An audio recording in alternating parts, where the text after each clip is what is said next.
So today we're doing a deep dive on a piece of kit that, honestly, it sounds more like a military code name than something for your living room. It's the WolfPack 1x2 HDMI splitter with audio out and EDID. It's a mouthful. It is, and it's just this little anonymous metal box. So why are we even talking about it? Well, it definitely lacks curb appeal. But if you're trying to build a very specific kind of home theater setup, this little box is, it's basically a Swiss Army knife. It solves all the invisible problems. Okay, so the visible problem is pretty easy to grasp, I think. I've got one source, a Blu-ray player, maybe a game console. Right. And I want that picture on two screens at the same time. Maybe the big TV and a smaller one in the kitchen. Or projector. Exactly. And normally you just grab a cheap splitter cable and, hope for the best, right? We can try that, yeah. Yeah.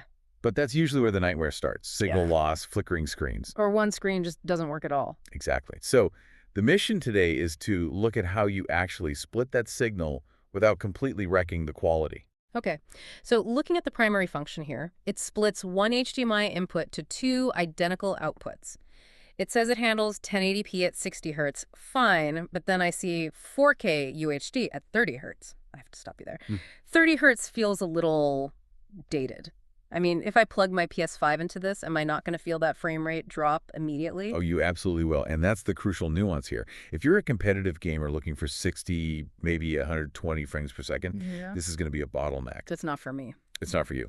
But if you're splitting the signal for movies or TV shows, most of that content is filmed at 24 frames per second anyway, so 30 hertz is perfectly fine. Got it. Great for cinema, bad for Call of Duty. What about the quality of the image itself? The spec sheet mentions lossless and 36-bit deep color. Is that just marketing fluff? It's definitely not fluff. Think about a dark scene in a movie, Foggy Night Sky or something. Okay. With a cheap splitter that compresses the data, that sky can look like a series of ugly, distinct bands of gray. Like stripes. Right, color banding. I hate that. Me too. Deep color support means this unit preserves that gradient. It makes sure the fade from black to gray is smooth, even though the image is going to two separate places. I'm looking at the back of the unit now. Besides the HDMI ports, there's a random 3.5 millimeter headphone jack and a coaxial output. Why would you need those if HDMI already carries the sound? Because in the real world, your amazing screen isn't always connected to your amazing speaker system. A lot of people have these fantastic high-quality amplifiers from 10, maybe 15 years ago. They sound incredible, but they just don't have HDMI ports. So this is for the vintage receiver crowd. It is. This feature is called audio extraction. It lets you keep that crisp video going to your TV, but you can strip out the audio and send it over to your trusty old amp. It basically breathes new life into legacy gear. It really does. And what if I do have a modern soundbar? Does stripping the audio out mess with that digital signal? Nope. It allows for pass-through. So if your setup supports, say, Dolby True HD or DTS HHD master audio, it just sends that right along the HDMI cable. It doesn't force you into a downgrade.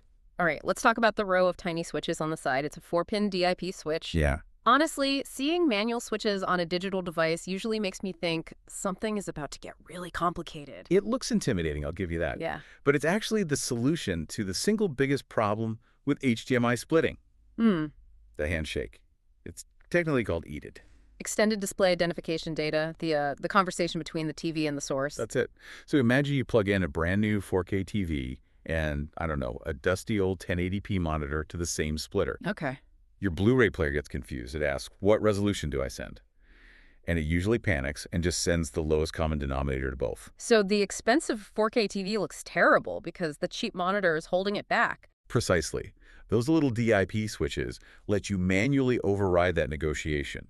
You can force the handshake to be 1080p or 4K or set the audio channels. It's a set it and forget it tool to stop the devices from fighting. That explains why the black screen of death is such a common thing with cheap splitters. They can't referee the argument. No, they can't. And for a unit that's, 117 millimeters wide and costs about $75, having that manual control is pretty rare. It's also HDCP 1.4 compliant, which is really just the final checkbox to make sure copyright protection doesn't cut you off. It really does sound like a very specific tool for a very specific job, not some magic box for everyone. I think that's the best way to see it. And, it brings up an interesting thought for the next time you sit down to watch a movie. Go on. We get so hung up on the screen size, the pixels, the HDR. But isn't it wild that your entire viewing experience really hinges on this invisible, digital negotiation happening inside a tiny metal box. It's the little things that run the show. Thanks for listening to this deep dive.